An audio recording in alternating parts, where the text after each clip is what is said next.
1831. Kurang ajar, kamu itu orang asing, kamu tidak diterima di sini. Seru Lehmar. Damar menatap ke arah roh api dan Zelo. Lalu dia dengan tenang berkata, aku datang ke daratan Temis bukan untuk berseteru dengan siapapun. Aku hanya ingin mencari dan menerobos teknik bela diri milikku saja. Haha, roh api menutup mulutnya dan terkekeh.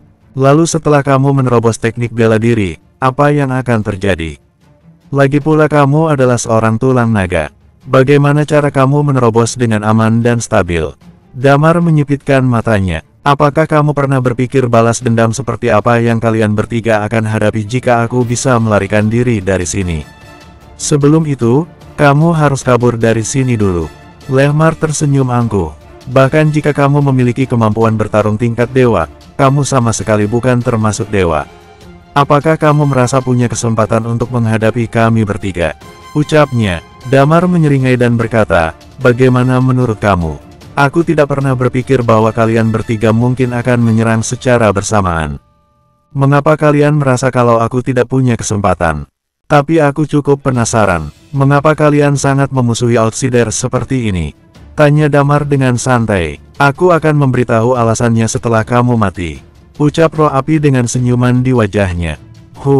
Damar menghela napasnya. Dia sudah tidak memiliki apapun untuk diucapkan lagi saat ini.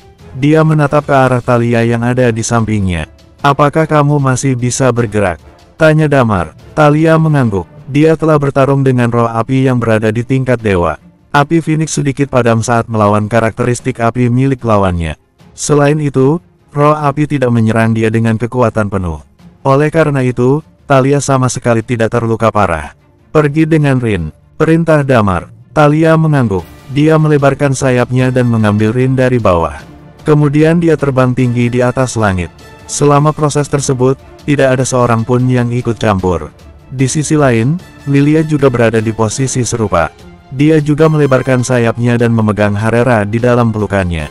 Teknologi di dunia ini cukup tertinggal, sehingga cukup sulit bagi mereka untuk melakukan hal-hal seperti terbang. Tentu saja kartu truf Damar tidak berhenti di sini. Apakah kalian bisa pergi dari sini? Omel Lehmar. Pada saat itu, makhluk sejenis burung besar yang tidak terhitung jumlahnya mulai bermunculan. Mereka terbang dengan cepat di bawah kendali orang-orang paviliun gersang. Satu persatu orang yang menonton pertempuran tadi bergegas naik ke tubuh burung-burung itu. Lalu mereka terbang ke langit. Di sini ada banyak sekali ahli bela diri yang berada di tahap penyelesaian atau lebih. Wanitamu itu tidak bisa kabur, ucap Zelo. Jika kamu menyerah, mungkin aku masih bisa menyelamatkan hidup mereka. Hanya mereka saja, tanya Damar sambil tersenyum angkuh. Dia memegang dua pedang di kedua tangannya. Dia perlahan-lahan menatap ke arah beberapa orang dan berkata, aku baru saja melihat pedang Rin, dan aku cocok dengan pedang itu. Jika aku menggunakan teknik bela diri kalian sebagai batu loncatanku. Damar menatap sekelilingnya saat berbicara. Kalian bertiga bersama-sama membantu aku untuk menerobos teknik bela diri tingkat peak, agar aku menjadi dewa bela diri. Arogan sekali, teriak Lehmar. Seketika pasir mengalir dari tubuh Lehmar. Pada saat yang sama, batu-batu yang tidak terhitung jumlahnya pun berubah menjadi pasir dengan cepat. Di sekelilingnya seperti ingin berubah menjadi dunia yang dipenuhi oleh pasir kuning. Hukum pasir. Pada saat yang sama, Zelo menghela napasnya. Lalu tubuhnya langsung menghilang dengan cepat. Karakteristik jiwa Damar pun terbuka dengan cepat. Dia ingin mencari tubuh Zelo. Zelo terlihat cukup baik, namun dia ternyata memiliki karakteristik invisible dan memegang sebuah tongkat di tangannya. Jelas-jelas dia adalah orang yang kurang ajar. Pada saat yang sama, sebuah kobaran api panas muncul dari pasir kuning itu. Tiga hukum pun dengan cepat menyelimuti tubuh Damar. Sorot mata Damar memancarkan rasa gembira. Apakah kalian cocok bisa melawanku? Dia tertawa mencibir. Bas. Dalam sekejap, semua kekuatan tujuh hukum pun dilepaskan pada saat itu, kecuali hukum yang disesuaikan dengan karakteristik ekstraksi udara. Namun dia tidak menggunakan karakteristik itu karena ada beberapa hambatan. Pasir-pasir kuning itu dengan cepat jatuh karena kekuatan hukum penguatan. Karakteristik kilat, es, angin kencang dan magma pun muncul dan bercampur menjadi satu. Hukum impian dan hukum jiwa juga muncul secara bersamaan. Terlebih lagi, kedua hukum ini memiliki efek mengganggu terhadap mereka bertiga. Ketiga orang itu memiliki kemampuan bertarung tingkat dewa. Mereka semua adalah dewa bela diri, dan mereka sangat berbeda dengan ahli bela diri tingkat dewa di luar sana. Namun, mereka belum pernah menerima karunia alam semesta. Karakteristik dan tubuh fisik mereka belum menjadi lebih kuat. Mereka hanya kuat di bagian teknik bela diri milik mereka. Ayo kita bertarung, teriak Damar dengan gembira. Damar menggunakan pedang naga Azure sebagai senjatanya. Tubuhnya seperti bayangan, dalam sekejap langsung berada di hadapan Lehmar. Di atas langit, pria muda yang datang dari Gunung Kekacauan tadi pun saat ini tercengang. Dia sangat tinggi hati dan angkuh. Tetapi, dia masih mempunyai penilaian sendiri. Dia tidak buta. Damar memilih untuk melawan 3 orang sendirian. Hal ini sulit diterima oleh si pria muda. Guntur pasti telah menipu aku. Guntur pasti melakukan hal itu. Dia menggelengkan kepala dan berusaha untuk tetap bersikap tenang. Tidak mungkin umur Damar sama dengan umurku. Selama bertahun-tahun, dia adalah orang yang selalu beruntung. Dia tidak memiliki musuh di antara teman sebayanya. Rin menikam tubuh seorang dewa dengan menggunakan pedangnya. Si pria muda merasa bahwa dirinya juga memiliki keyakinan yang pasti untuk melakukan hal serupa. Namun, Damar saat ini berada di tingkat dewa. Selain itu, Damar juga sepertinya jauh lebih kuat dibandingkan dengan orang biasa. Hal ini sulit diterima oleh si pria muda. Pada saat itu, 2 orang di belakangnya sedang berbicara. Guntur, licik, tuan muda, tidak ada bandingnya. Ucapan dia, tidak perlu, letakkan, di dalam hati. Sepasang saudara kembar itu masing-masing mengucapkan beberapa kata, lalu menggabungkannya menjadi sebuah kalimat. Mereka sangat aneh. Diam, si pria muda menggertakkan giginya. Dia melihat ke bawah, lalu melihat ke arah Thalia yang tidak jauh dari sana. Ekspresi wajahnya pun berubah. Cepat, kejar Phoenix itu. Di Gunung Kekacauan, dalam sel penjara. Tubuh Guntur merosot ke lantai. Dia sudah berusaha keras cukup lama, tetapi hasilnya tidak ada sedikit pun. Menyerah saja, kita sudah disegel. Jika ingin kabur, sangat sulit. Pada saat itu, pria yang mengenakan jubah Tao datang menghampiri mereka. Dia membuka pintu Guntur dan berkata bahwa dia pergi. Di belakang pria itu ada 2 orang yang bergegas datang. Kemudian mereka membawa Guntur pergi dari ruangannya. Guntur ingin berusaha melepaskan diri dari rantai-rantai itu, tetapi dia sudah sedikit kelelahan. Pada saat itu, dia dibawa dan diseret keluar dari penjara oleh 2 orang. Liam yang ada di ruang sebelah pun hanya bisa duduk dan menyaksikan adegan itu. Di sorot matanya terlintas sedikit keanehan. Guntur diseret hingga akhirnya tiba di sebuah tempat setelah beberapa saat. Tempat ini adalah sebuah paviliun yang sangat tinggi. Jika dilihat dari bawah, ada sebuah kabut yang menetap di atas sana. Paviliun itu sungguh indah. Sebelum paviliun ini, ada 2 orang yang sedang duduk bermain catur di sana. Guntur juga belum pernah melihat catur itu sebelumnya. Brak, Guntur dilempar ke lantai. Salah satu orang tua itu mengangkat sebuah bidak catur. Dia bertanya dengan tenang, mengapa kalian datang ke tempat ini? Guntur mengernyitkan dahinya dan bertanya, kalian siapa? Bersambung, 1832. Tiba-tiba pria tua lainnya menoleh dan melihat ke arah Guntur. Menarik sekali, kamu sepertinya tidak memahami situasi saat ini. Hidup dan mati kamu ada di dalam tangan kami, tapi kamu masih berani bertanya balik kepada kami.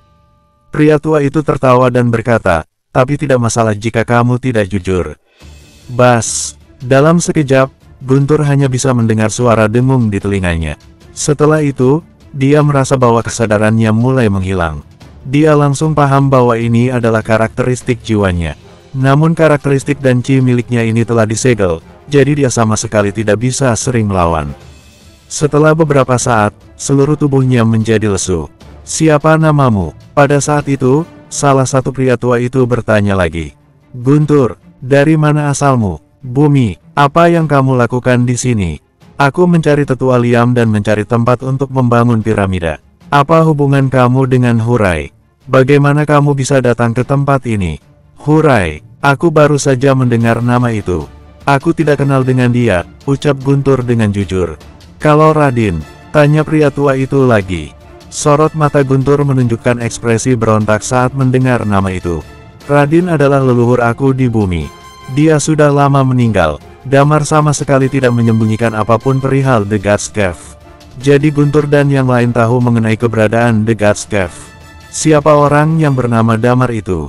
Pria tua yang menggunakan jas putih pun bertanya lagi. Dia adalah temanku. Dia adalah pemilik tulang naga. Guntur berhenti sejenak, lalu berkata dengan jujur, dia adalah panutanku. Di bawah kendali seperti ini, tidak diragukan lagi bahwa apa yang telah diucapkan oleh Guntur adalah pendapat paling tulus dari dalam hatinya. Dia memiliki kemampuan bertarung tingkat dewa. Tanya salah satu pria tua itu. Mereka berdua saling menatap satu sama lain lagi. Iya, balas Guntur lagi. Tulang naga. Kedua pria tua itu berhenti bertanya lagi kepada Guntur. Kedua orang itu duduk kembali. Lalu pria berjas putih mengangkat sebuah bidak catur dan meletakkannya di atas papan catur. Pria berjas hitam yang ada di hadapannya merenung. Entah apa yang sedang dipikirkan oleh dia. Setelah beberapa saat, pria berjas hitam pun melihat ke arah salah satu orang yang membawa Guntur. Rilis berita mengenai keberadaan Guntur dan Liam di Gunung Kekacauan. Pada saat itu, orang yang ada di sebelahnya tersenyum getir. Damar dan Lehmar sedang bertarung, dan master dari seluruh dunia pun diundang. Master pernah mendengar bahwa Damar telah memasuki tingkat dewa, tapi dia menolak dan sudah pergi ke medan perang. Jika melihat karakter master, mungkin dia sudah memberitahukan tentang masalah ini. Kedua pria itu tercengang, lalu mereka menggelengkan kepala dan berkata, kalau begitu, ikuti saja dia. Di paviliun gersang saat ini, api Phoenix terbang ke langit. Sorot mata Thalia penuh dengan niat membunuh saat melihat burung-burung yang tak terhitung jumlahnya sedang menyerbu ke arah dia. Apa yang harus kita lakukan? Teriak Thalia. Kita tidak ingin membunuh mereka, tapi mereka sangat agresif. Aku punya solusinya, jangan khawatir. Ucap Thalia dengan dengusan ringan. Koak. Pada saat itu, suara raungan Phoenix pun bergema. Semuanya mundur. Biarkan aku yang melawan dia dengan 1 lawan 1. Burung 7 warna muncul, dan pria muda berjubah putih tadi juga muncul di sebelah Thalia. Dia melihat ke arah Thalia dan berkata dengan nada dingin, kamu berani melawan aku. Raut wajahnya berubah. Dia menatap pria itu dari kejauhan, sorot matanya pun berputar sedikit. Mengapa aku harus takut dengan kamu? Memangnya kamu siapa? Dewa. Dewa pun aku tidak takut. Pria muda itu mencibir. Aku adalah putra Kirin dari Gunung Kekacauan. Bagaimana kamu bisa membandingkan dirimu dengan aku? Aku memegang warisan daratan Themis, dan aku terlahir untuk memerintah dunia. Jika kamu berani melawan aku, itu adalah suatu kehormatan bagi kamu. Berisik bocah ingusan, ejek Thalia sambil berteriak. Karena pertarungan ini 1 lawan 1, biarkan orang lain mundur terlebih dahulu. Pria muda itu mengernyit, lalu dia berkata dengan angkuh, kalian semua mundur. Jika tidak, jangan salahkan aku yang bersikap agresif. Orang-orang yang mengejar Thalia dan Lilia sedikit mengernyitkan dahinya. Namun mereka tidak berani menentang perintah pria muda itu. Jadi semua burung pun mulai menyebar ke sisi lain. Lilia memegang Rin di satu tangan dan memegang Harera di tangan yang lain. Dia menatap ke arah Thalia dan berkata, hati-hati.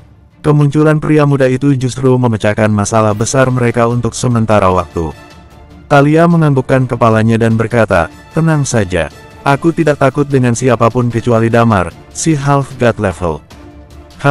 Benarkah? Pria dari Gunung Kekacauan itu menyengir. Dia melompat dari atas burung 7 warna sambil memegang pedang di tangannya.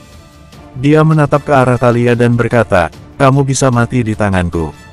Sungguh kehormatan bagi kamu karena bisa menjadi batu lompatan di jalan tidak terkalahkan milikku. Kamu seharusnya merasa beruntung. Apa yang sedang kamu lakukan? Bentak Thalia. Dia sepenuhnya bangkit, dan api Phoenix yang dahsyat pun seolah-olah sedang mewarnai langit menjadi warna merah. Sayap Thalia mengerut, dan dalam sekejap dia langsung meluncurkan sebuah serangan. Dia langsung melebarkan sayapnya, dan api yang tidak terhitung jumlahnya terus berjatuhan. Kekuatan hukum dan karakteristik digabung dengan teknik pedang miliknya langsung dilepaskan dalam sekejap. Phoenix Rising, teriak Thalia dengan nada rendah.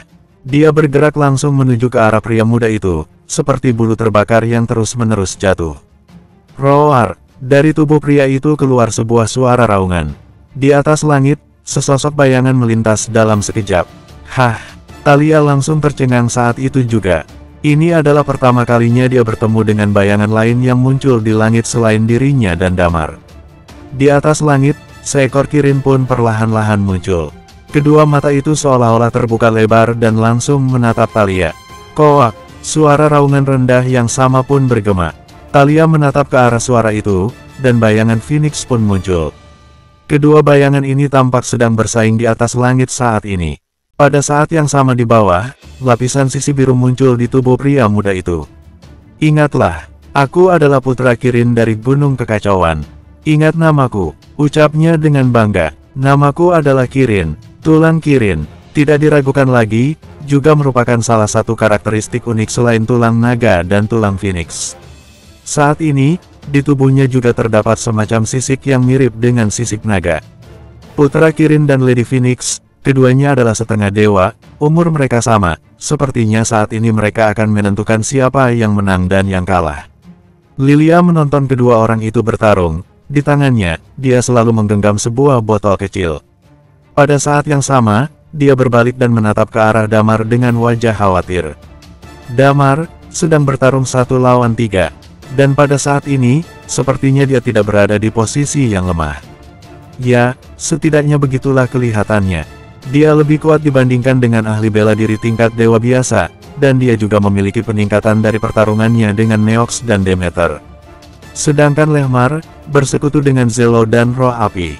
Jika itu pertarungan 1 lawan 1, Damar pasti memiliki kepercayaan diri untuk mengalahkannya. Tentu saja, sebenarnya saat ini Damar sangat kesulitan. Bagaimanapun juga, pihak lawan adalah 3 orang ahli bela diri. Dia aktif menyerang, jadi Lilia dan yang orang lain di luar pertarungan melihat kalau dia dan ketiga orang itu seimbang. Hanya saja, 3 lawan 1, lama-kelamaan, stamina Damar akan terkikis habis. Bersambung, 1833. Saat ini, pakaian di tubuh Lehmar robek, memperlihatkan otot-ototnya yang kekar. Dia memiliki pertahanan yang paling kuat, teknik bela diri jalur layunya layak disebut tak terkalahkan. Teknik bela diri Roh Api, tampaknya merupakan teknik bela diri yang lembut, dan itu sangat cocok dengan cambuknya, setiap serangannya sangat mengerikan. Kemudian, ada Zelo, teknik bela dirinya adalah ilmu hitam, karakteristik jiwa Damar sama sekali tidak berguna dalam menghadapinya. Dia sudah mencapai teknik bela diri ultimate, sebenarnya sulit bagi Damar untuk mengetahui yang mana dia yang asli. Dan yang paling menyakitkan adalah, ketika dahulu Damar dalam pertarungan hidup dan mati dengan orang lain, kekuatan bela diri gabungannya adalah keuntungan terbesarnya. Namun, keuntungan ini tidak berarti di hadapan 3 orang itu. Kerja sama ketiga orang itu juga sangat hebat. Lehmar menyerang dari depan dan menggunakan teknik bela dirinya untuk melemahkan Damar sampai batas tertentu. Teknik bela diri melemahkannya benar-benar mengganggu Damar. Roh Api menyerang di samping, sedangkan Zelo melancarkan serangan tak terduga. Kalau bukan karena Damar menggunakan kekuatan hukum pasir Lehmar kemungkinan akan membuatnya terluka sekarang. Damar tidak berhenti menyerang, pada saat yang sama dia juga menyadari sesuatu. Dia menyadari seperti apa kekuatan teknik bela diri ketiga orang itu, kekuatan teknik bela diri mereka berbeda-beda. Seiring dengan berjalannya pertarungan, dia dapat merasakan dengan jelas bahwa dewa yang memiliki seni bela diri menjadi dewa dan dewa yang melaksanakan upacara dewa biasa pada dasarnya berbeda. Kekuatan serangan para ahli seni bela diri menjadi dewa ini jauh lebih kuat. Namun, mereka juga memiliki kekurangan, yaitu Chi mereka tidak sekuat Chi orang-orang yang melaksanakan upacara dewa biasa, tubuh mereka tidak sekuat orang-orang itu. Boleh juga, pada saat ini, tawa Roh Api terdengar, kemudian dia berkata, "Aku tidak menyangka ternyata kamu sekuat ini, kalau kami berdua tidak ikut bertarung, kemungkinan besar hari ini Lehmar akan kalah di tanganmu." Di sisi lain, Lehmar yang menyerang di depan mendengus dingin, tapi tidak menyangkal kata-kata Roh Api. Dia mau tidak mau harus mengakui bahwa Damar benar-benar sangat kuat. Di dalam hati, dia merasa sangat terkejut, dia bahkan tidak tahu bagaimana Damar bisa melakukannya. Padahal, teknik bela diri Damar tidak memiliki seni bela diri menjadi dewa. Tetapi, Damar memiliki serangan yang sebanding dengan ahli bela diri tingkat dewa. Tubuhnya benar-benar sangat kuat dan kekuatannya juga sangat besar. Walaupun teknik bela diri gabungannya jauh lebih buruk daripada mereka, tapi dia bisa menebusnya dengan mengandalkan banyak hal lain. Kalau bertarung 1 lawan 1, dia mengakui bahwa dirinya kemungkinan besar tidak akan sanggup mengalahkan Damar. Berhenti bicara omong kosong, pemuda ini tidak biasa, lebih baik secepatnya kita kalahkan dia. Geram Lehmar, kemudian melanjutkan, kalian, jangan diam saja. Ya, dia merasa Damar sedikit tidak biasa, sebagai lawan yang berhadapan langsung dengan Damar, dia dapat dengan jelas merasakan kekuatan teknik bela diri gabungan Damar sepertinya menjadi lebih kuat sedikit demi sedikit. Aku tahu, geram roh api, lidah api yang berkobar di tubuhnya kembali meningkat hingga di sekitarnya seolah berubah menjadi dunia api. Zelo terus-menerus menghilang, lalu muncul, kemudian menghilang dan muncul lagi, dia terus menyerang Damar dengan sebuah tongkat. Damar sebenarnya mulai kelelahan menghadapi mereka bertiga. Tetapi, ekspresi wajahnya tetap tenang. Dia memiliki beberapa bayangan di dalam pikirannya. Pedang mengejutkan Raden, teknik bela diri Blade Berserker, pedang Rin barusan. Dia menyadari bahwa mereka bertiga telah melampaui batas teknik bela diri. Jalur layu teknik bela diri Lehmar ternyata mengandung sedikit energi vitalitas. Teknik bela diri roh api, kelembutannya bercampur dengan ketangguhan yang tak tertandingi. Sedangkan ilmu hitam Zelo, Damar tidak terlalu memahaminya.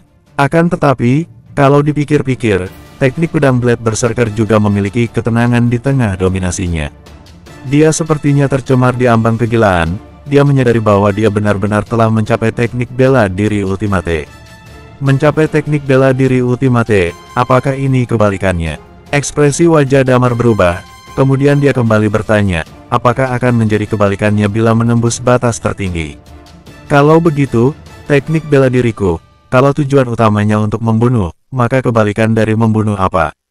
Menyelamatkan, alis Damar berkerut. Kalau jalan ini adalah jalan yang benar, bagaimana bisa penyelamatan digabungkan ke dalam teknik bela diri?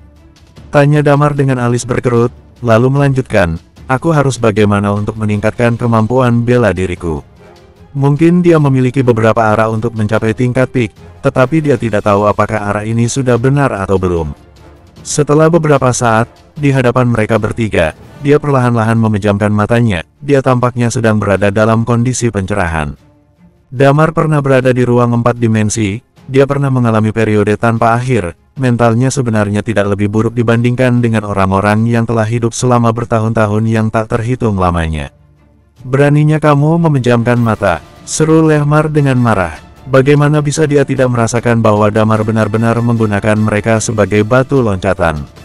Damar memanfaatkan pertarungan dengan mereka untuk mengasah teknik bela dirinya sendiri.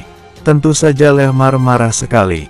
Di bawah kepungan mereka bertiga, luka-luka mulai bermunculan di tubuh Damar tanpa henti, pakaian di tubuhnya pun terbakar hingga hampir tak bersisa. Lapisan sisik berwarna emas menyebar di tubuhnya.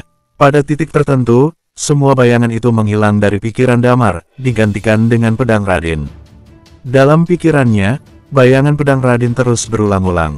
Pedang yang ada di The God's Cave itu selalu membayanginya. Kecepatannya semakin lama semakin lambat. Pada saat tertentu, kekuatan teknik bela diri Damar mulai bertambah kuat dengan kecepatan yang dapat dilihat dengan mata telanjang.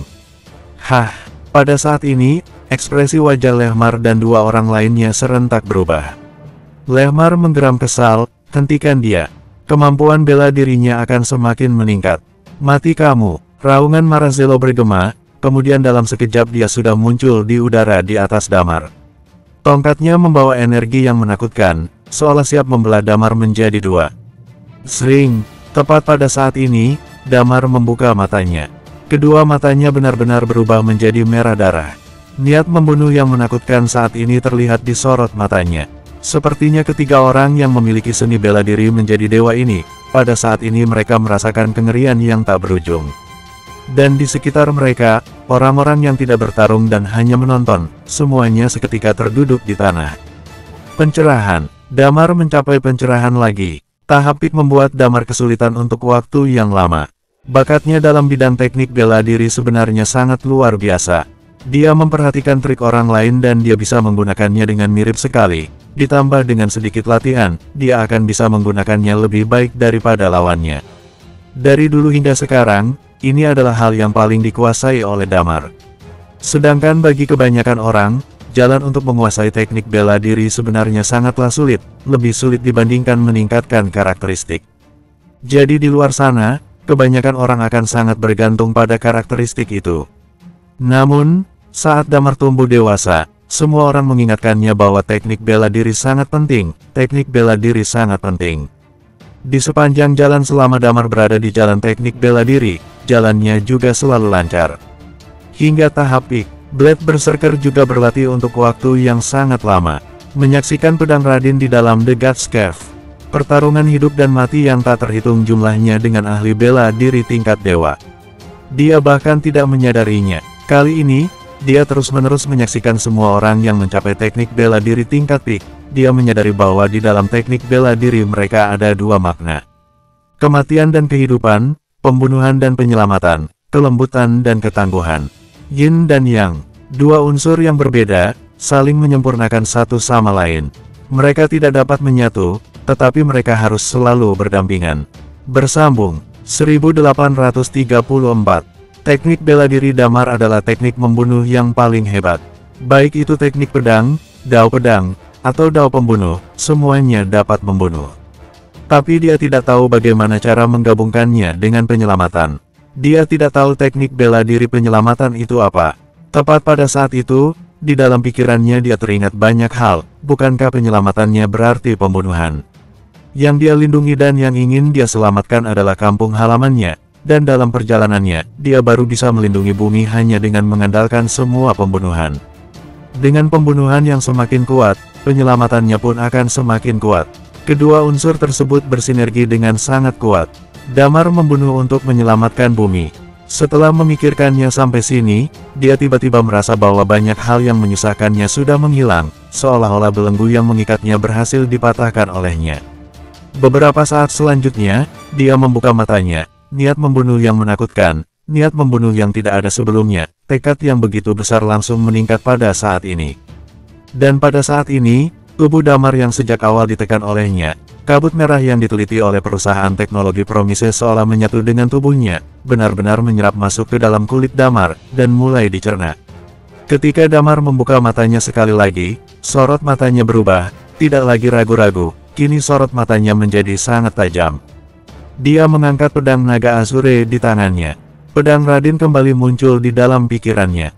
Pedang Radin menebas, pedang Damar menebas, ci pedang seolah-olah membelah langit. Pada saat ini, luar angkasa seakan bergolak. Pedang Radin mengandung sedikit rasa belas kasihan. Pedang Damar jauh lebih tangguh. Boom! Pedang menebas sekali lagi. Lehmar, kabur. Roh api berteriak kencang. Akan tetapi, sudah terlambat. Pedang Damar tepat berada di depannya. Kekuatan hukum di tubuh Lehmar melonjak, pedangnya yang panjang terangkat. Boom! Namun, pada saat ini, senjata ajaib di tangannya langsung dihancurkan oleh kekuatan teknik bela diri Damar. Damar telah menghancurkan belenggu teknik bela dirinya, dan teknik bela dirinya adalah teknik bela diri gabungan, namun tidak ada yang tahu seberapa kuat kekuatan serangannya. Pedang panjang Lehmar langsung terbelah menjadi dua, dia pun berbalik ke samping. Pedang Damar, ci pedang yang menakutkan itu memotong lengannya dalam sekejap, seperti memotong tahu, dan dia pun langsung jatuh ke tanah. Boom! Dalam sekejap, seluruh gurun tandus akan bergetar. Orang-orang di sekitar mereka, termasuk ahli bela diri Uncommon level, semuanya tidak dapat menahan pengaruh niat membunuh Damar. Mereka semua terduduk di tanah sambil tertegun. Pada detik ini, mereka bahkan tidak dapat memberikan perlawanan sedikitpun. Teriakan nyaring yang sangat kencang terdengar, kekuatan teknik bela diri yang menakutkan telah menarik perhatian semua orang. Talia tiba-tiba berbalik badan dan menatap seluruh tubuh Damar yang penuh dengan aura pembunuh. Dia mengerutkan kening dan berkata, bagaimana bisa, aku merasa Damar sedikit tidak biasa. Lilia juga sedikit khawatir. Dao pembunuh bisa membuat orang kehilangan kesadaran. Damar sekarang telah meningkatkan kemampuan bela dirinya.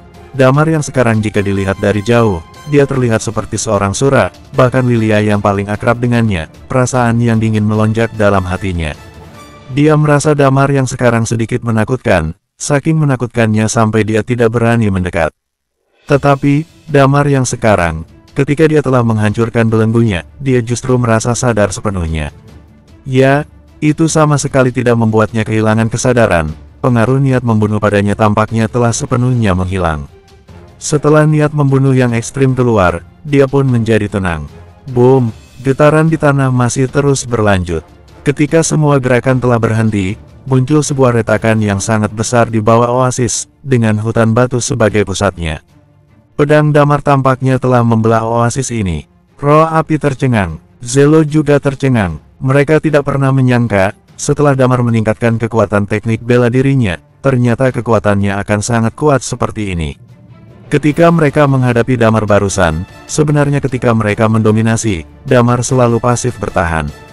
Tapi, ketika Damar meningkatkan kemampuan bela dirinya, mereka benar-benar merasa sangat tidak berdaya. Tangan roh api yang menggenggam cambuk sedikit gemetar. Dia sedikit menyesal, kenapa dirinya mau ikut ambil bagian dalam masalah ini. Tidak bisakah, tulang naga diserahkan kepada gunung kekacauan saja? Dia teringat dengan kata-kata Damar sebelumnya. Jika mereka tidak membunuhnya, dia akan membalas dendam. Bagaimana caranya mereka melawan Damar yang sekarang? Jika dipikirkan, siapa dari klan api yang bisa melawan Damar yang sekarang? Apakah dirinya bisa melawan serangan Damar? Tebasan pedang barusan kelihatannya begitu acak. Apakah dia bisa melawannya? Saat ini, pikiran yang tak terhitung jumlahnya bermunculan di benaknya. Damar menatap lengan Lehmar yang putus. Lehmar berteriak ngeri, di bagian tangannya yang putus. Kekuatan teknik bela diri masuk ke dalam tubuhnya, menghancurkan tubuhnya. Dia berusaha sekuat tenaga untuk melawan. Kemudian, Damar mengalihkan pandangannya ke arah roh api. Ketika Kaisar Klan Api ini sedang menatap kedua mata Damar, seluruh tubuhnya gemetar, perasaan tak berdaya mulai meningkat. Di bawah pengaruh dao pembunuh saat ini, dia merasa dirinya sama sekali bukan tandingan Damar. Ketika dia sedang termenung, dia menyadari, lapisan berwarna merah darah di mata Damar perlahan-lahan menghilang. Kemudian, Damar meraihnya dengan satu tangan, tas ranselnya terlempar, Damar mengeluarkan sebuah manset dan meletakkannya di tubuhnya. Aku sudah berhasil meningkatkan kemampuan bela diriku, gumam Damar, lalu melanjutkan, tapi aku tidak tahu, apakah aku yang sekarang masih lebih buruk dibandingkan Orpan atau lebih baik. Hah, roh api tercengang. Kemudian dia melanjutkan, kamu tidak membunuh kami. Damar berbalik, tiba-tiba dia tersenyum dan berkata, apakah kamu ingin sekali aku membunuh kalian? Kalau kamu memang ingin mati, aku bisa memenuhi permintaanmu itu. Wajah roh api tampak sangat terkejut. Ya, setelah Damar berhasil mencapai teknik bela diri tingkat peak, dia bisa merasakan niat membunuh Damar tampaknya berkurang drastis. Damar juga merasa memiliki kendali. Dia mengandalkan pembantaian dan pencerahan untuk mencapai teknik bela diri tingkat peak. Setelah pencerahan, dia justru berubah jadi semakin tenang. Dia juga tidak tahu sebenarnya bagaimana perubahan ini bisa terjadi. Peningkatan teknik bela diri itu sepertinya diikuti dengan peningkatan mentalnya yang cukup besar. Sejak awal sudah kukatakan, aku datang ke sini tanpa membawa permusuhan. Aku hanya ingin mencari cara untuk meningkatkan teknik bela diriku, itu saja. Damar menjelaskan dengan tenang, lalu melanjutkan, tentu saja, aku sangat kesal karena telah dijebak, tetapi satu lengan Lehmar telah putus dan aku masih hidup, itu dapat dianggap sebagai hukuman untuknya. Aku bisa membunuhnya kapanpun dan dimanapun aku mau, jadi, aku tidak perlu membunuh kalian. Kalian juga bisa dibilang orang-orang yang berjasa membantuku untuk meningkatkan teknik bela diriku, jadi aku tidak akan mengganggu kalian lagi, ujar Damar sambil tersenyum acuh tak acuh. Roh api tercengang. Kata-kata Damar ini adalah kejujuran. Damar melepaskan mereka. Dia dapat merasakan bahwa jika Damar melanjutkan pertarungan dengan mereka, mereka bertiga sepertinya akan mati di bawah pedang Damar. Tetapi kata-kata Damar terdengar tidak menyenangkan. Dia pun hanya bisa tersenyum kecut. Menjadi batu loncatan Damar, tampaknya bukan suatu hal yang keren. Di kejauhan, Lilia tampak lega sekali. Ketika tadi dia melihat keadaan Damar, dia merasa khawatir Damar akan kehilangan kendali lagi. Hanya naluri untuk membunuh yang tersisa. Dan ketenangan Damar saat ini, benar-benar berbeda jauh dibandingkan dengan niat membunuhnya yang menyeramkan barusan. Tentu saja, tidak diragukan lagi, bagi Lilia ini adalah suatu hal yang bagus. Hari ini, Damar berhasil mencapai seni bela diri menjadi dewa. Mungkin ini adalah kualifikasi untuk bertarung dengan Orpan.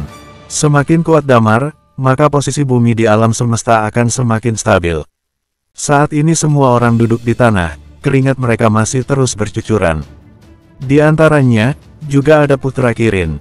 Dia melihat Damar dengan terkejut. Kuat, Dia lebih kuat. Pedang Damar barusan membuat seluruh tubuhnya gemetar. Bersambung. 1835.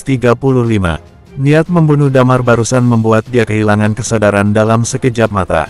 Mereka berdua sama sekali tidak berada di level yang sama. Dia terkejut menatap Damar. Kebetulan sekali, dia menemukan mata Damar yang juga sedang menatap ke arahnya. Kemudian, sebuah suara yang menggelitik terdengar di telinganya. Kamu barusan mengatakan, setelah aku selesai bertarung dengan Lehmar, kamu mau bertarung 1 lawan 1 denganku. Putra Kirin tercengang. Kamu mengatakan kalau kamu dilahirkan untuk menguasai dunia dan semua orang berlutut kepadamu. Tidak memiliki rival dengan usia yang sama. Damar kembali berbicara, aku tahun ini berusia 30 tahun, entah berapa usiamu. Putra Kirin sekali lagi tercengang. Guntur, tidak bohong. Dia melihat Damar berbicara sambil berjalan selangkah demi selangkah menuju ke arahnya. Pada saat ini, Damar yang belum menggunakan kekuatan teknik bela dirinya, terlihat seperti seorang manusia biasa, benar-benar kembali ke dirinya yang awal. Putra Kirin yang berasal dari Gunung Kekacauan mengetahui bahwa ini adalah penampilan seseorang yang telah mencapai seni bela diri menjadi dewa. Setiap kata yang Damar katakan, setiap langkah Damar yang mendekat ke arahnya, membuat dia merasa dirinya seolah-olah sedang dipukul oleh palu yang berat. Keringat dingin pun mulai bercucuran di dahinya. Pada saat ini, si kembar yang dia bawa memanggil dengan suara pelan, "Tuan Muda." Tuan Muda, dua kata ini membuat Putra Kirin merasa tercerahkan. Dia pun seketika tersadar, ya, dia adalah Tuan Muda dari Gunung Kekacauan, di belakangnya adalah Gunung Kekacauan yang besar dan kuat. Memangnya kenapa kalau orang ini lebih kuat? Aku akui kamu memang sangat kuat. Putra Kirin menggertakkan giginya dan berkata, tetapi apa yang ingin kamu lakukan? Di belakangku ada Gunung Kekacauan, walaupun kamu cukup kuat, tapi di hadapan Gunung Kekacauan, kamu bukan apa-apa. Bukankah kamu ingin bertarung 1 lawan 1 denganku? Damar menambahkan dengan setengah tersenyum, bagaimana kalau aku membiarkanmu memiliki 1 tangan saja? Aku, Putra Kirin menelan ludah, lalu melanjutkan, aku tidak mau melakukannya sekarang. Tapi sekarang aku sangat ingin bertarung 1 lawan 1 denganmu, sahut Damar sambil tersenyum. Aku, Putra Kirin menelan ludah sekali lagi, ada sedikit kepanikan yang melintas di matanya. Kamu pertimbangkan dulu baik-baik, orang-orangmu masih ada di tanganku, di belakangku adalah Gunung Kekacauan, kalau kamu menyerangku, kamu pasti akan mati. Dia belum selesai berbicara, namun tiba-tiba ekspresi wajahnya seketika berubah. Dia melihat Damar dalam sekejap sudah muncul di hadapannya dan dia melihat kedua mata yang berwarna merah darah itu. Dia tidak memberikan perlawanan sama sekali di depan dao pembunuh Damar yang sudah mencapai tingkat pik, pikirannya seketika menjadi kosong. Pada saat yang sama, sebuah suara meledak di telinganya. Tinju ini untuk membalas perbuatanmu pada Guntur. Buk, kepalanya langsung ditinju oleh Damar hingga dia terlempar jauh. Sampai masuk ke dalam hutan batu, lalu jatuh ke tanah. Bruk, di tanah itu muncul sebuah lubang yang dalam. Putra Kirin merasa kepalanya berdenging, dia mengira dirinya akan mati ditinju Damar. Sebelum dia bangkit, sosok di hadapannya kembali bergerak cepat dan dalam sekejap mata Damar sudah muncul di depan Putra Kirin. Damar menginjak dada Putra Kirin. Katakan padaku, sekarang Guntur ada di mana? Tanya Damar dengan tenang. Wajah Putra Kirin dipenuhi dengan darah, dia berusaha menatap Damar. Namun tanpa bisa melawan, sama sekali tidak bisa melawan. Dia dan Damar pada dasarnya memang tidak selevel. Untuk menghadapi Damar saat ini, dia bahkan tidak memenuhi syarat untuk melawan Damar. Dia, Putra Kirin terengah-engah, ketika dia berbicara, pupil matanya menyusut dan sudut mulutnya sedikit terbuka, dia mengatakan, kebahagiaan telah kembali, kebahagiaan telah kembali. Hah, mata Damar seketika menyipit mendengar kalimat ini. Putra Kirin tersenyum dingin dan memanggil, Ble. Pra, burung 7 warna bersuara pelan. Kemudian terbang ke arahnya. Putra Kirin berjuang sekuat tenaga untuk bangkit dari bawah kaki Damar, tetapi pada saat ini, dia tertegun. Damar mengerutkan kening, tetapi kakinya masih menginjak tubuh Putra Kirin. Putra Kirin tidak bisa bergerak sama sekali. Burung 7 warna itu seketika terbang di depan Damar. Pergi. Damar mengangkat tangannya dan meninju burung itu. Burung 7 warna itu mencicit nyaring dan langsung terjatuh karena tinju Damar. Kamu tidak terpengaruh. Raut wajah Putra Kirin berubah, lalu dia berkata, kalau begitu, kenapa kamu mengerutkan kening? Aku mengerutkan kening, itu bukan urusanmu. Damar melirik dia, kemudian melanjutkan, oh iya, aku ada satu pertanyaan lagi, apa arti dari kalimat kebahagiaan telah kembali? Untuk apa aku harus memberitahumu? Sahut Putra Kirin sambil menggertakkan gigi. Damar berjongkok, dia menatap Putra Kirin dan berkata, kamu mungkin tidak tahu, ada dua jenis orang yang paling kubenci dalam hidupku. Yang satu adalah orang yang memusuhi bumi, satu lagi adalah orang yang suka berpura-pura seperti bajingan sok. Di kampung halamanku, ada seorang pria tua yang dari pagi sampai malam membaca puisi dan berpura-pura seperti bajingan sok. Aku pikir suasana hatinya sedang sangat tidak baik, tapi dia adalah leluhurku, aku tidak berani melakukan apapun padanya. Damar memelototi Putra Kirin, kemudian melanjutkan, kamu kira, aku juga tidak berani melakukan apapun kepadamu? Kamu tidak akan berani membunuhku. Kalau aku mati, Guntur juga akan mati. Gunung Kekacauan pasti juga akan membunuhmu untuk membalas dendamku. Seru Putra Kirin dengan wajah yang dipenuhi dengan darah segar. Kalau begitu, kamu tidak takut mati ya? Sahut Damar, pedang naga azure di tangannya tiba-tiba terangkat. Kemudian, sudut mulutnya menunjukkan seulas senyum sinis, niat membunuh melonjak di tubuhnya, pedang Damar pun melayang untuk menusuk ke bawah. Aku takut. Pada saat ini, Putra Kirin berteriak kencang. Ketika dia mengatakan ini, dia menyadari kalau pedang Damar hanya berjarak 1 inci di dahi di tengah-tengah matanya. Kekuatan hukum kematian yang menelan itu seolah-olah bisa jatuh ke wajahnya kapan saja. Dia merasa, kalau dirinya tidak berteriak, pedang Damar akan langsung menikam wajahnya dan hidupnya akan berakhir di sini. Seumur hidup, ini pertama kalinya dia merasa begitu dekat dengan kematian. Melihat wajah Damar yang setengah tersenyum, Putra Kirin tersentak. Dia tahu, saat ini dia sudah kalah telak. Sekarang, kamu bisa mengatakan yang sejujurnya kepadaku, reinkarnasi yang bahagia, apa artinya kalimat itu? Tanya Damar dengan tenang. Ini adalah mantra mistik, bisa mengganggu kesadaran orang untuk sementara, membuat orang menjadi linglung. Putra Kirin melanjutkan dengan getir, mantra mistik ini berasal dari klan penjaga pintu. Klan penjaga pintu. Damar mengerutkan alis, ini adalah kedua kalinya dia mendengar kalimat tersebut. Dia menatap Putra Kirin dan sekali lagi bertanya, klan penjaga pintu, itu apa? Aku tidak tahu, aku baru mempelajari keterampilan ini. Klan penjaga pintu ini, aku baru mendengarnya. Di dalam Gunung Kekacauan tidak boleh banyak bicara, jawab Putra Kirin. Ekspresi wajah Damar berubah, kemudian dia kembali melihat ke arah Rin yang berada tak jauh darinya.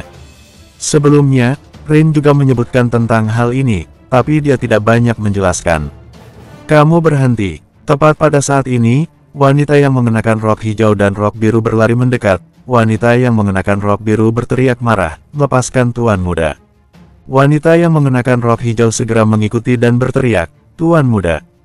Kalau kalian mendekat, aku akan membunuh dia. Pedang Damar menyentuh bagian dahi di antara mata Putra Kirin. Wajah cantik si kembar menunjukkan ekspresi menentang, tetapi tidak ada satupun dari mereka yang berani melangkah maju. Di kejauhan, Roh Api dan Zelo menyaksikan kejadian ini sambil menggelengkan kepala. Lehmar setengah berlutut di tanah, master yang memiliki karakteristik kayu sedang mengobati dia. Tangannya yang putus ini, kalau Lilia tidak melakukan sesuatu, bisa jadi akan sangat sulit disambung kembali.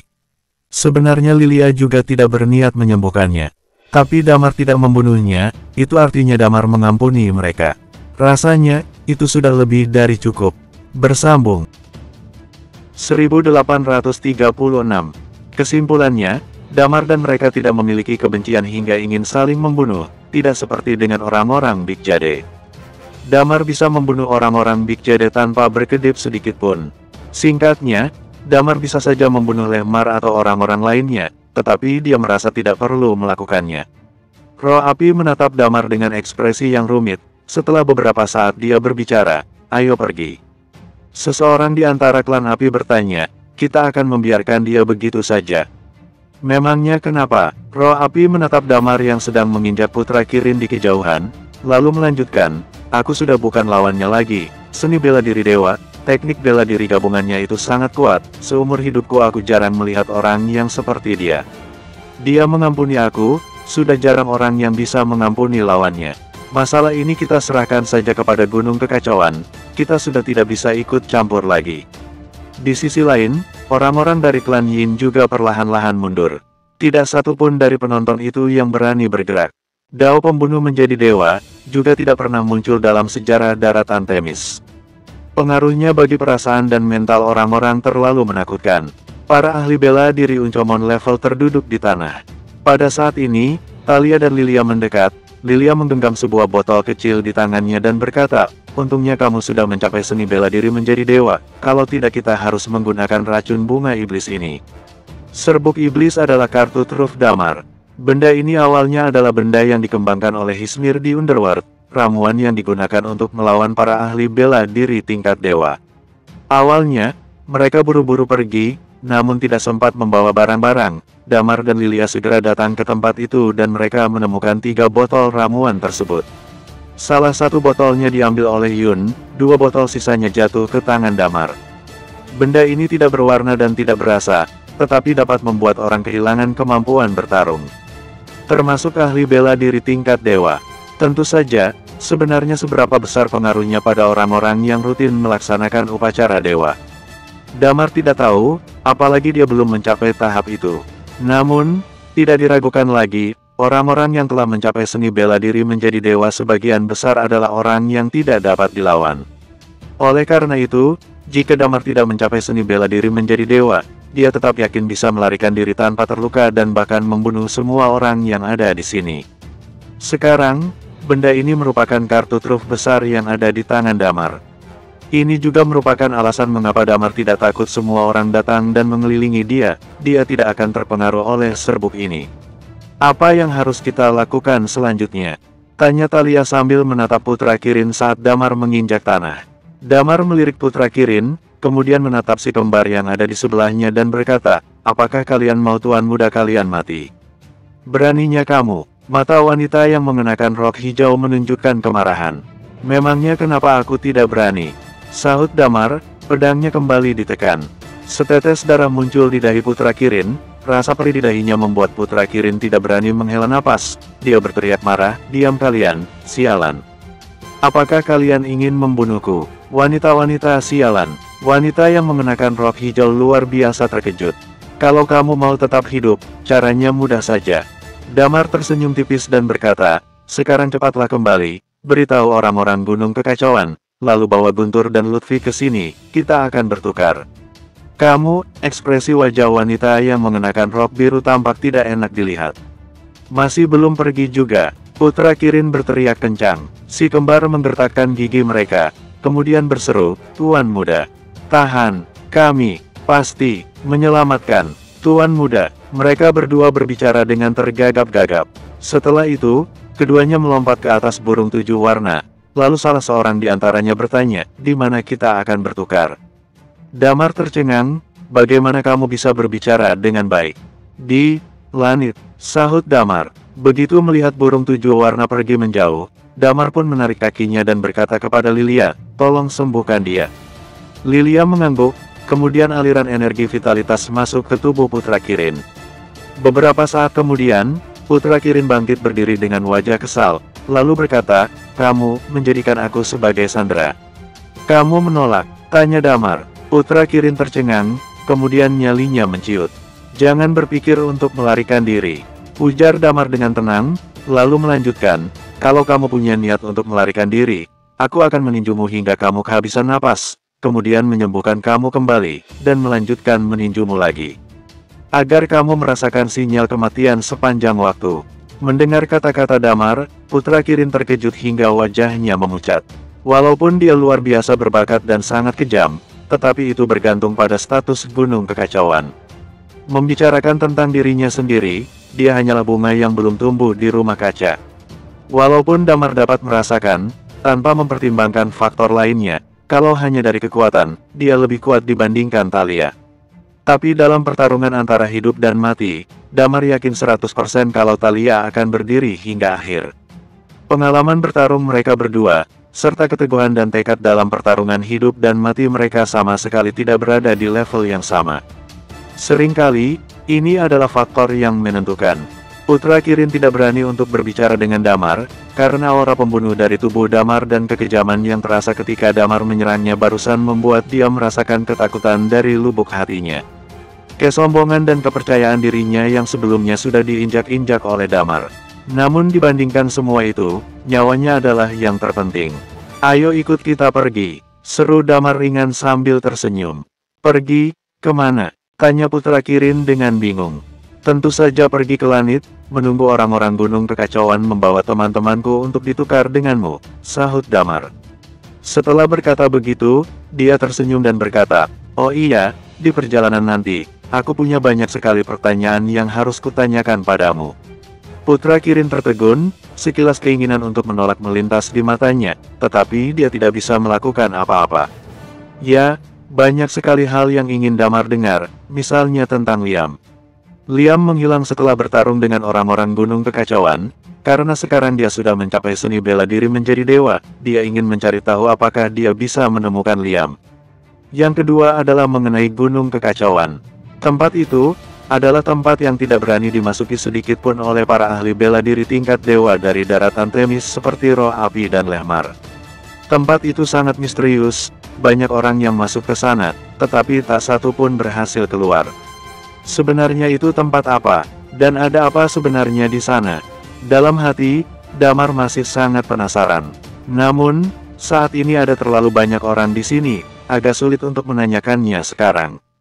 Tujuan Damar datang ke Paviliun Gersang dapat dikatakan berhasil tercapai. Dia memutuskan untuk pergi dari tempat ini terlebih dahulu.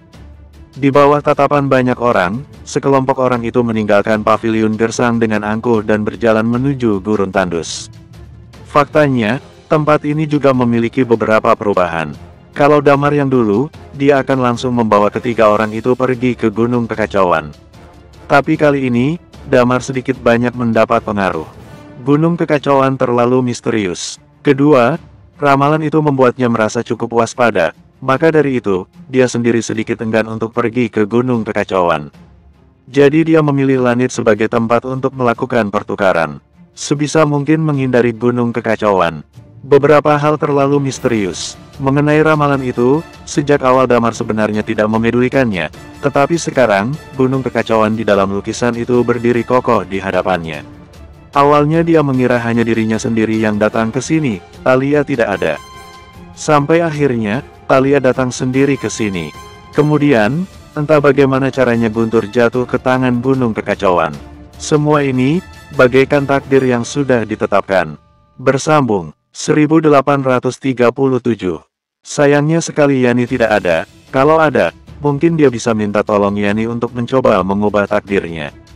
Mereka berjalan meninggalkan Paviliun Gersang, saat ini Rin juga sudah pulih.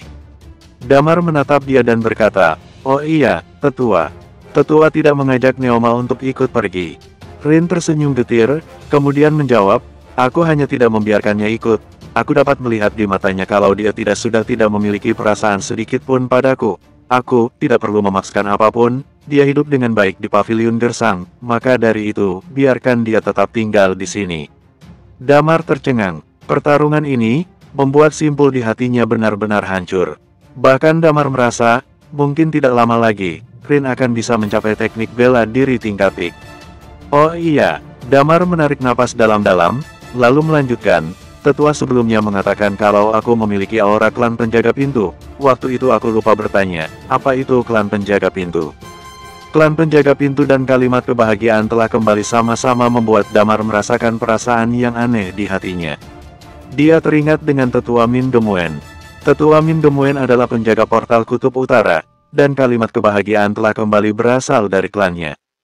Tetua Min Gemuen mengatakan bahwa kalimat ini merupakan semacam doa, tapi begitu sampai di Origin Place, terutama ketika memasuki daratan Themis, Damar sudah mengalaminya beberapa kali, dan itu membuat dia merasa pasti ada sesuatu yang disembunyikan. Mungkin kalimat itu terdengar sederhana, tapi ada sesuatu yang aneh dan mistis terkandung di dalamnya. Dia jadi sedikit khawatir. Lagi pula, Tetua Min Gemuen masih ada di bumi sekarang.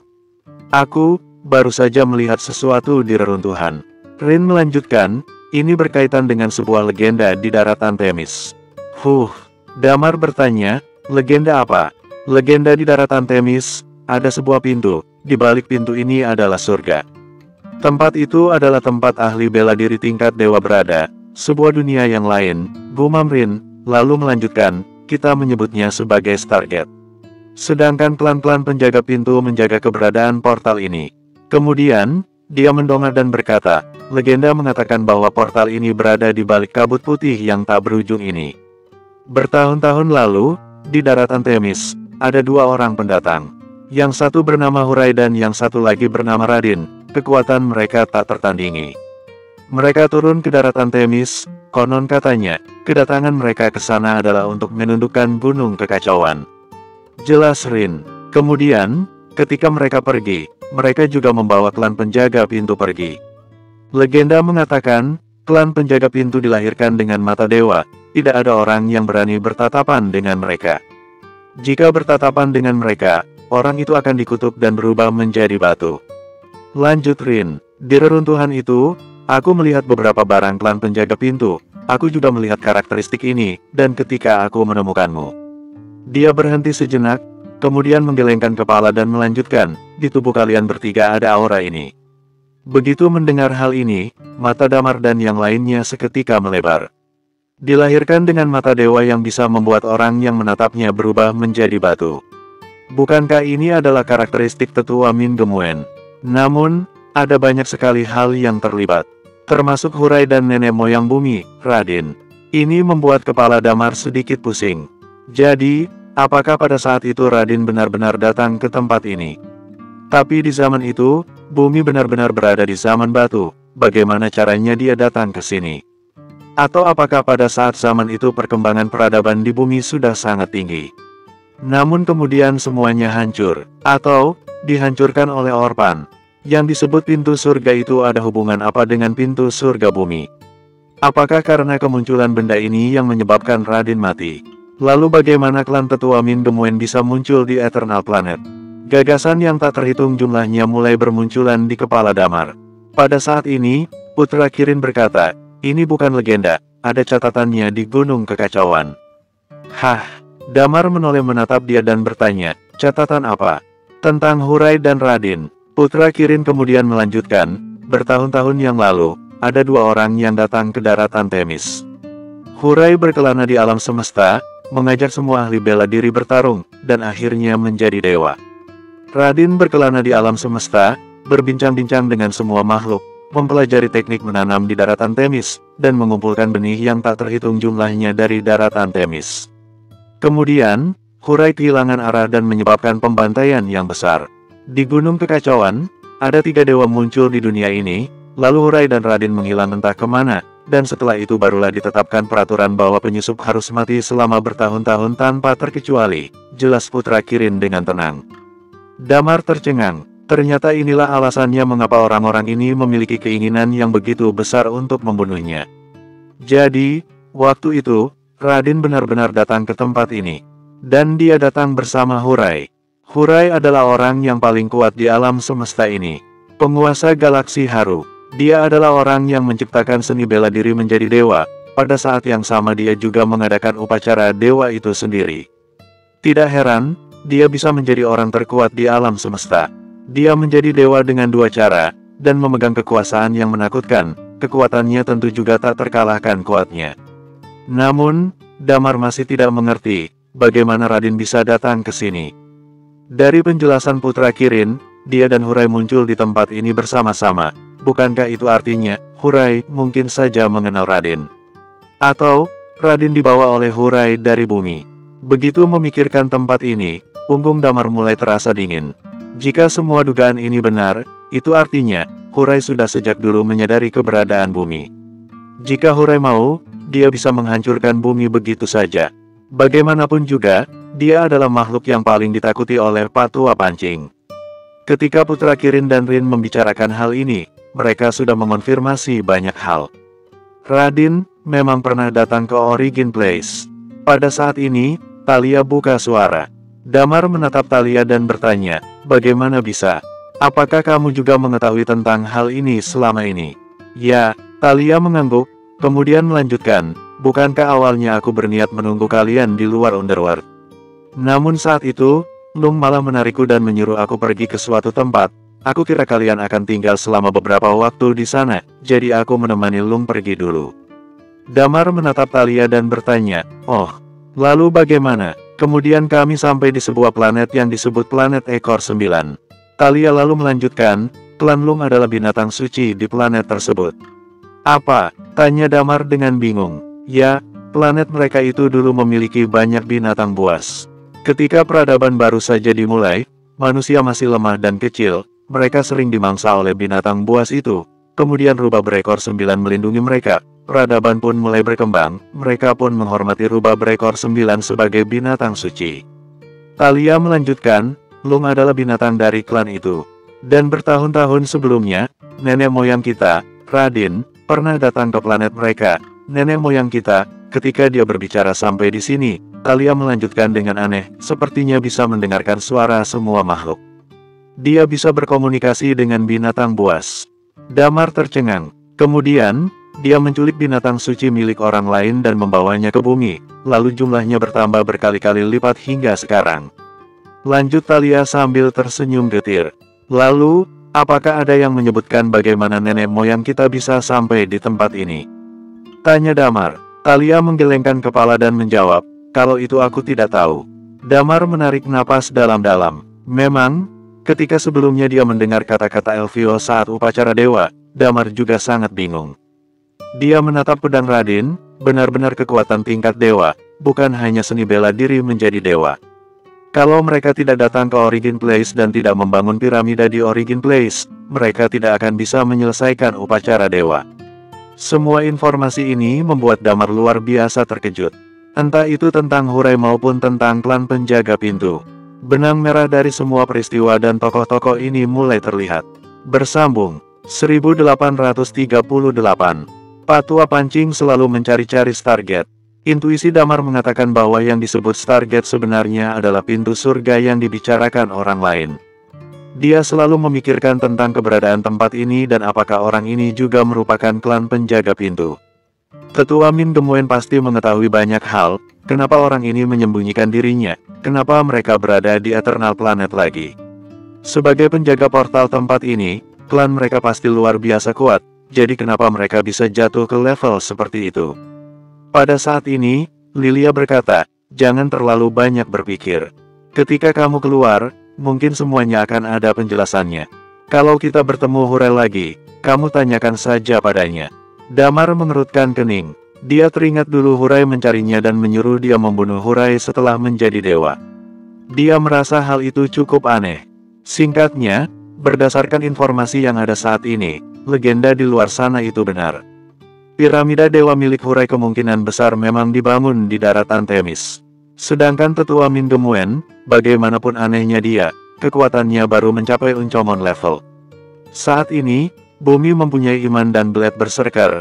Kalau dia tidak setia, kemungkinan besar tidak akan bisa memiliki gelombang.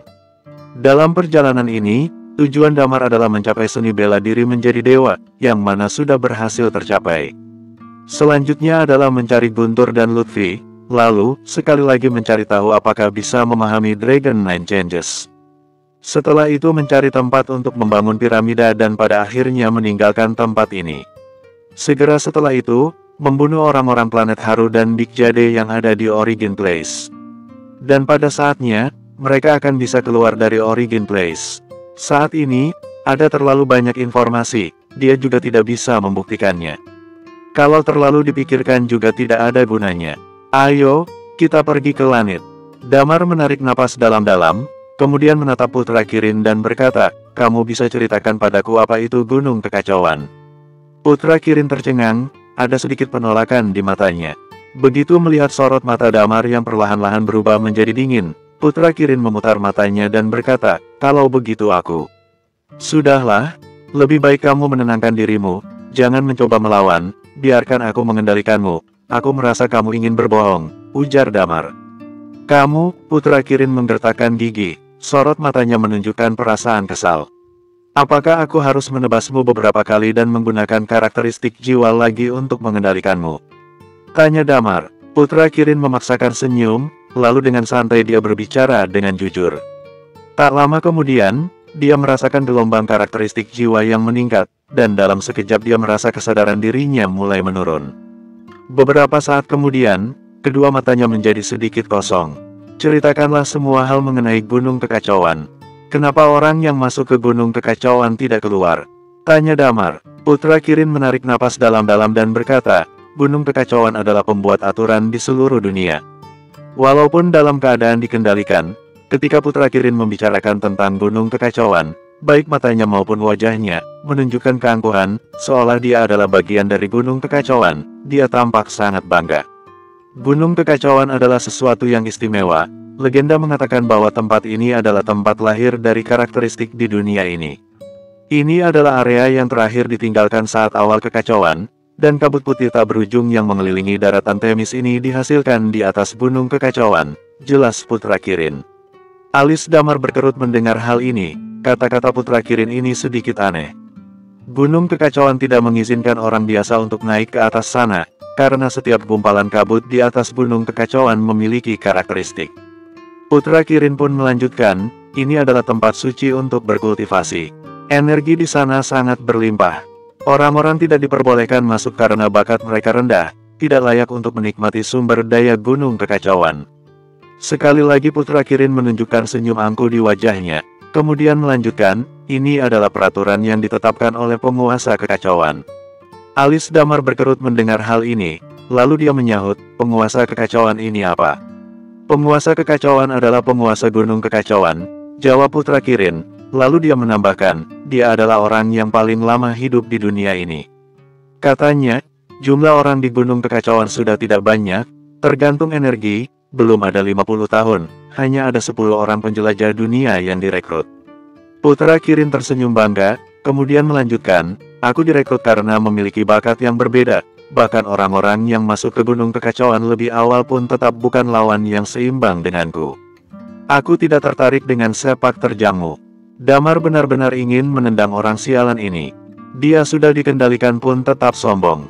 Setelah berbicara untuk waktu yang lama, dia tidak mengatakan satupun alasan dia bisa keluar. Ada berapa orang di Gunung Kekacauan? Tanya Damar. Aku hanya melakukan kontak dengan 2 orang guru. Jawab Putra Kirin dengan sombong, lalu melanjutkan, mereka semua adalah ahli bela diri tingkat dewa. Mereka sangat mengagumiku. Mereka berkata kalau di masa depan aku pasti akan mewarisi jubah nenek moyang kami. Aku tidak bertanya tentang kamu. Damar ingin memaki, orang ini sudah dikendalikan, tetapi masih tampak sombong. Mungkin ini adalah dirinya yang sebenarnya dari dalam lubuk hatinya. Jadi, orang yang berhubungan denganmu sehari-hari hanya 2 orang guru, dan kamu sebenarnya tidak tahu orang-orang yang berada di posisi yang lebih tinggi di Gunung Kekacauan. Tanya Damar. Putra Kirin telah dikendalikan, sorot matanya kosong, tetapi keangkuhan muncul di wajahnya. Dia lalu berkata, cepat atau lambat, akan datang hari saat aku juga akan mencapai level itu. Jadi, kamu juga tidak begitu banyak tahu mengenai Gunung Kekacauan. Tanya Damar sekali lagi. Setelah menjadi dewa, baru memiliki kualifikasi untuk mengetahui semuanya. Data-data yang bisa kita baca adalah mengenai daratan Themis. Putra Kirin melanjutkan, intinya, Gunung Kekacauan itu terasing dari dunia, semua orang memujanya, tidak ada yang berani tidak mematuhi. Setelah berbicara untuk waktu yang lama, orang sialan ini mengatakan banyak omong kosong. Tapi, dari sini dapat dilihat bahwa misteri Gunung Kekacauan benar-benar di luar dugaannya. Damar juga tidak bisa mengatakan apa yang disebut dengan nenek moyang kekacauan. Dia bahkan merasa, tidak pergi ke Gunung Kekacauan untuk melakukan pertukaran ternyata merupakan sebuah hal yang baik. Orang ini, terlalu sombong, sahut Thalia. Damar merenung sejenak, walaupun kata-kata Putra Kirin adalah omong kosong, tetapi juga ada banyak informasi yang dapat digali. Gunung Kekacauan tidak mengizinkan orang lain untuk masuk ke sana, kemungkinan besar alasannya adalah kalau ada terlalu banyak orang yang masuk, bisa membuat Gunung Kekacauan tidak memiliki kekuatan spiritual yang cukup. Dan mereka mengonsentrasikan begitu banyak energi, tujuannya, sepertinya adalah untuk melatih para ahli bela diri yang sudah mencapai seni bela diri menjadi dewa. Mereka hanya menerima orang-orang yang memiliki bakat yang berbeda, kemungkinan besar hanya menerima orang yang memiliki bakat seni bela diri menjadi dewa. Jadi Damar menduga, nenek moyang dari Gunung Kekacauan ini kemungkinan besar hanyalah orang yang sudah mencapai seni bela diri menjadi dewa. Namun, selama bertahun-tahun, orang-orang yang direkrut Gunung Kekacauan semuanya adalah orang jenius. Termasuk si kembar itu. Tidak diragukan lagi, tidak ada yang tahu bahwa di Gunung Kekacauan ada banyak warisan kuno dan ada berapa banyak ahli bela diri yang dilatih sekarang. Dan kenapa orang-orang ini selama ini tinggal di Gunung Kekacauan? Damar juga tidak tahu. Singkatnya, setelah memahami hal ini, dia merasa kalau dia tidak boleh memprovokasi orang-orang di tempat ini, atau sebisa mungkin tidak memprovokasi mereka. Mereka berbincang-bincang sambil terus berjalan.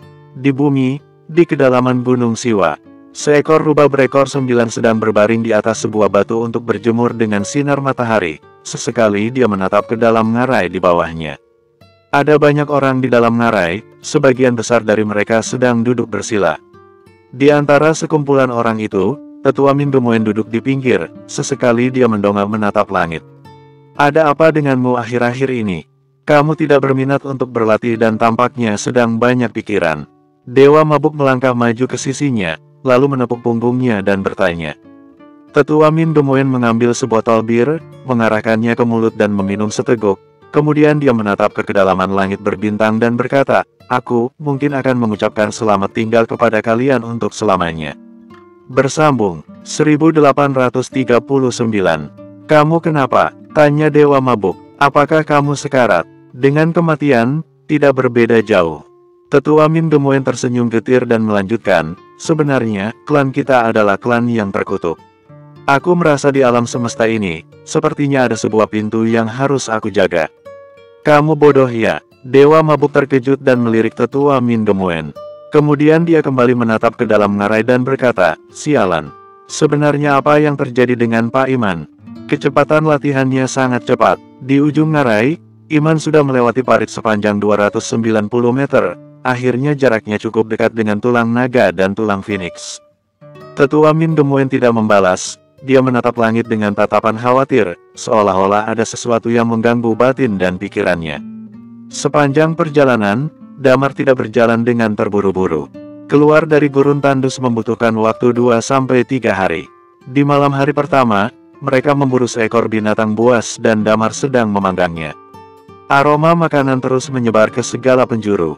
Sesekali akan ada beberapa binatang buas yang tertarik dengan api unggun dan aroma makanan, tetapi setiap kali mereka mendekat, mereka akan langsung pergi karena takut. Binatang buas jauh lebih peka terhadap bahaya dibandingkan manusia. Ketika mereka mendekat, mereka dapat merasakan bahwa Damar dan teman-temannya bukan lawan yang sebanding dengan mereka. Putra Kirin duduk di pinggir, sesekali dia menatap Damar. Setelah teknik bela diri Damar mencapai tingkat peak, kalau dia tidak sedang menggunakan teknik bela dirinya, dia benar-benar terlihat seperti orang yang sangat-sangat biasa. Jika dia mengenakan baju lengan pendek dan duduk di tengah-tengah kerumunan orang, pasti dia akan diperlakukan seperti orang biasa. Damar yang dulu, sebenarnya memiliki aura pembunuh yang cukup kuat. Tetapi ketika teknik bela diri mencapai tingkat peak, kondisi mentalnya bukan hanya tidak terpengaruh oleh teknik bela diri, melainkan juga berubah menjadi lebih tenang. Putra Kirin tidak bisa membayangkan kalau dia melawan Damar, dia bahkan tidak memenuhi syarat untuk menyerang Damar. Damar yang terus-menerus ditatap oleh Putra Kirin mengerutkan alis dan bertanya, ada apa denganmu? Kalian sungguh tidak akan membunuhku? Tanya Putra Kirin sambil menggertakkan gigi. Selama teman-temanku baik-baik saja, aku tidak akan membunuhmu, tetapi kalau, ketika berbicara sampai sini, mata Damar menunjukkan tatapan dingin, kemudian dia melanjutkan, aku sudah mengatakannya padamu, aku tidak memiliki dendam apapun kepada kalian, orang-orang dari Gunung Kekacauan. Aku datang ke tempat ini hanya untuk meningkatkan teknik bela diriku, tapi, kalau ada sesuatu yang terjadi pada teman-temanku, kamu tidak bisa hanya membayarnya dengan nyawamu.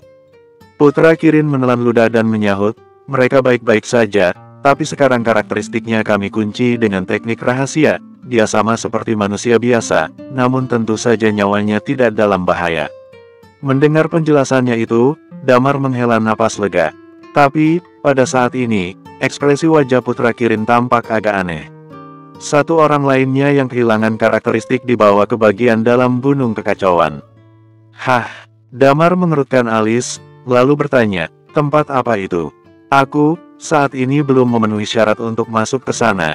Jelas Putra Kirin dengan malu-malu, kemudian melanjutkan, aku juga tidak tahu kenapa bisa dibawa masuk ke sana.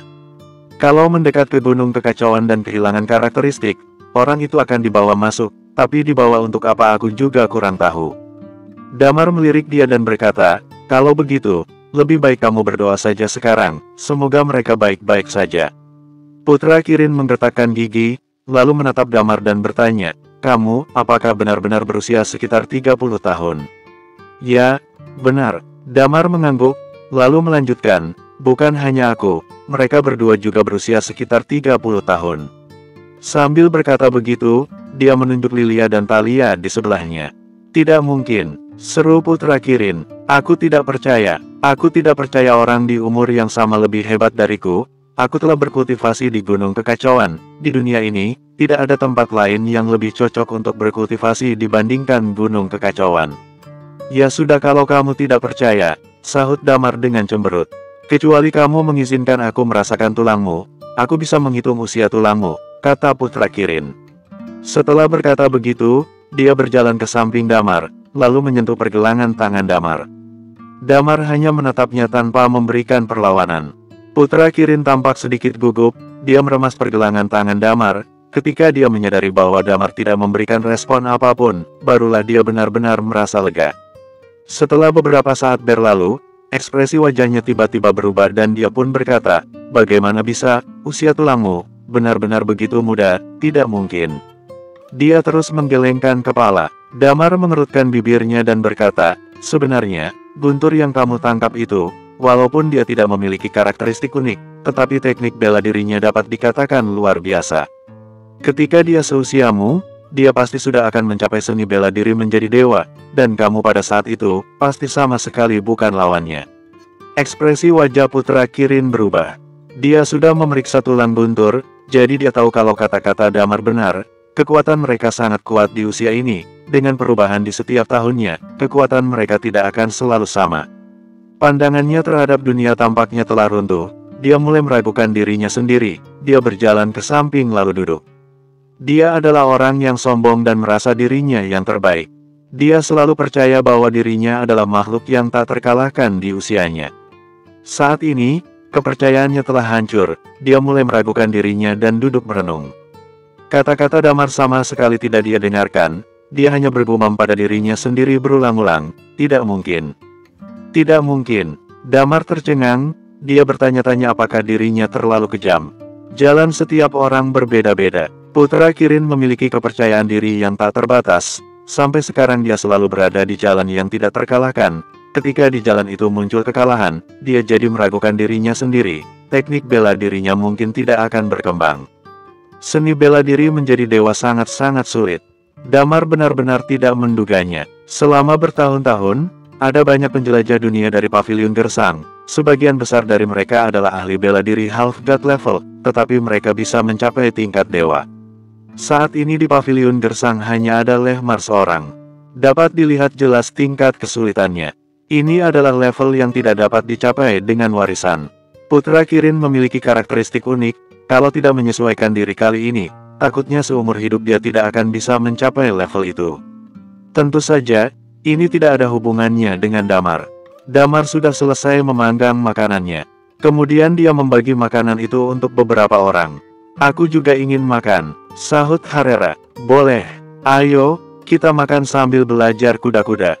Damar tersenyum dan memberikan daging yang sudah dipotong-potong. Harera berpikir sejenak, kemudian berkata, aku ingin mempelajari seni bela diri kalian yang mengeluarkan sinar. Aku tidak mau belajar kuda-kuda, menurutku itu tidak berguna. Damar terkejut, lalu menjawab, masih terlalu dini bagimu untuk belajar seni bela diri itu. Kamu harus melatih tubuhmu dulu dengan baik. Dan sekarang, pelajari semua hal yang dasar dulu, kalau kemampuan dasarmu sudah bagus, kamu akan mendapat hasil 2 kali lipat ketika mempelajari seni bela diri. Oke deh, sahut Harera. Pada saat ini, terdengar suara Putra Kirin menyahut, aku juga mau makan. Damar mengalihkan pandangan kepadanya. Orang ini, meragukan diri sendiri jelas kalah penting dibandingkan daya tarik makanan. Damar tidak bersikap jahat padanya dan langsung memotong daging di kaki binatang itu dan membuang tulangnya. Putra Kirin makan 2 potong daging, matanya tampak berbinar-binar. Kemudian, dia melirik ke arah Harera di sampingnya. Lirikannya itu membuat matanya tiba-tiba terlihat menyipit. Selanjutnya, dia maju satu langkah ke hadapan Harera, lalu meraih batu giok di leher Harera. Kedua matanya menatap Harera dan bertanya, "Batu giok milikmu ini, kamu dapat dari mana?" Harera ketakutan melihat wajah putra Kirin. "Bro," daging di tangannya terjatuh ke tanah. Dia menatap Damar, lalu berbicara dengan suara kecil, "Kakak, aku takut." Damar mengerutkan alis dan berkata dengan tenang, "Lepaskan tanganmu." Namun, putra Kirin tidak melepaskan tangannya. Ekspresi wajahnya tampak panik, suaranya berubah menjadi teriakan kencang. "Dari mana kamu mendapatkan batu giok ini? Cepat katakan." Bersambung 1840. Hua, menjauh dariku." Harera ketakutan dan seketika menangis melihat putra Kirin yang tampak galak. Melihat hal ini, Damar mengerutkan alis dan berniat menamparkan putra Kirin. Chi melonjak di tubuhnya dan langsung melayangkan tamparan ke wajah putra Kirin.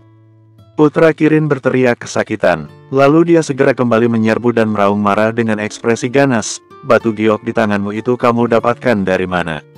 "Kamu tenang dulu sebentar." Damar mengerutkan dahi. "Kamu mau mati." Ketika berbicara, aura pembunuh di tubuhnya sedikit melonjak. Matanya yang berwarna merah darah seketika menatap putra Kirin. Tubuh putra Kirin sedikit gemetar, kemudian mulai menjadi lebih tenang.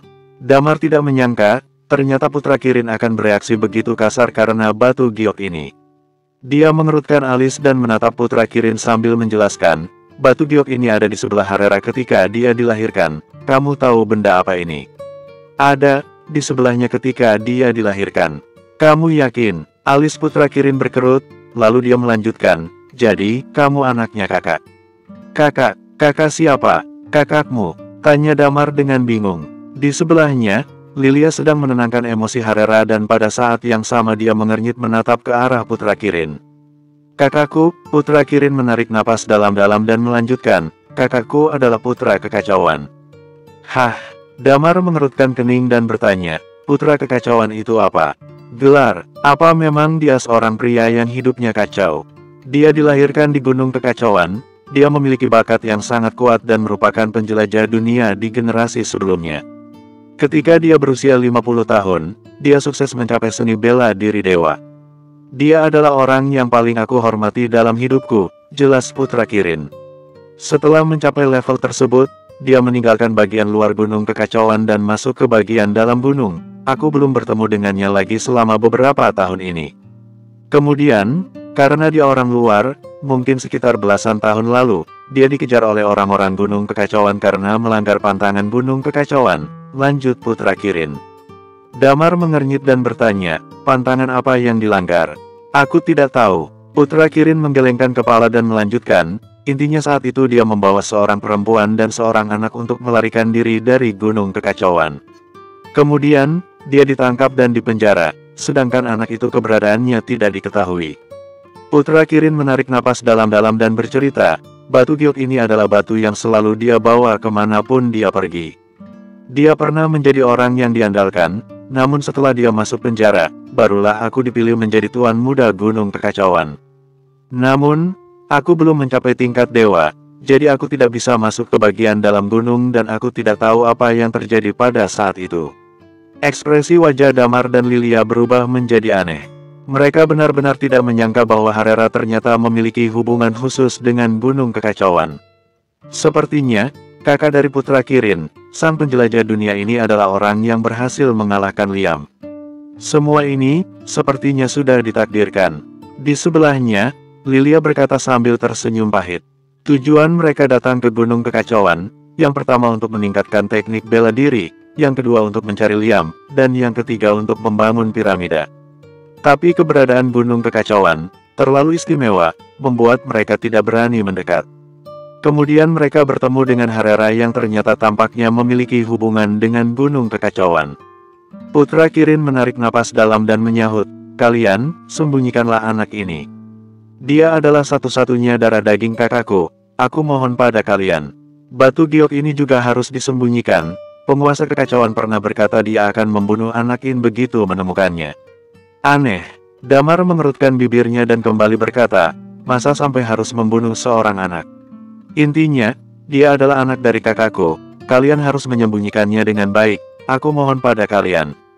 Aku mohon, ucap Putra Kirin memohon, tersirat ketulusan di dalam sorot matanya. Damar melihat gerak-geriknya seperti tidak sedang bercanda. Kemudian dia mengangguk dan berkata, tanpa kamu suruh pun aku juga akan memperlakukan anak itu dengan baik. Damar juga menatap Harera saat berbicara. Dia tidak menyangka ayah kandung Harera adalah penjelajah dunia dari Gunung Kekacauan.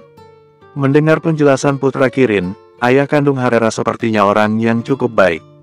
Memikirkan semua ini membuat Damar langsung menggeleng dan melanjutkan makannya. Namun dia juga memerintahkan Lilia untuk membantu Harera menyimpan batu giok itu. Ketika mereka akan pergi dari tempat ini, mereka pasti juga akan membawa Harera. Harera sekarang adalah anak yang sebatang kara.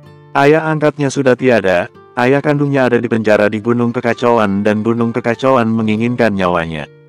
Saat Damar pergi, dia tentu saja akan membawa Harera.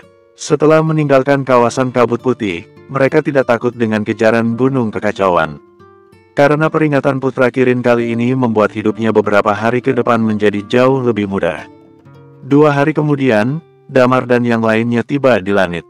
Dengan menggunakan karakteristik jiwa, mereka perlahan-lahan memasuki kota.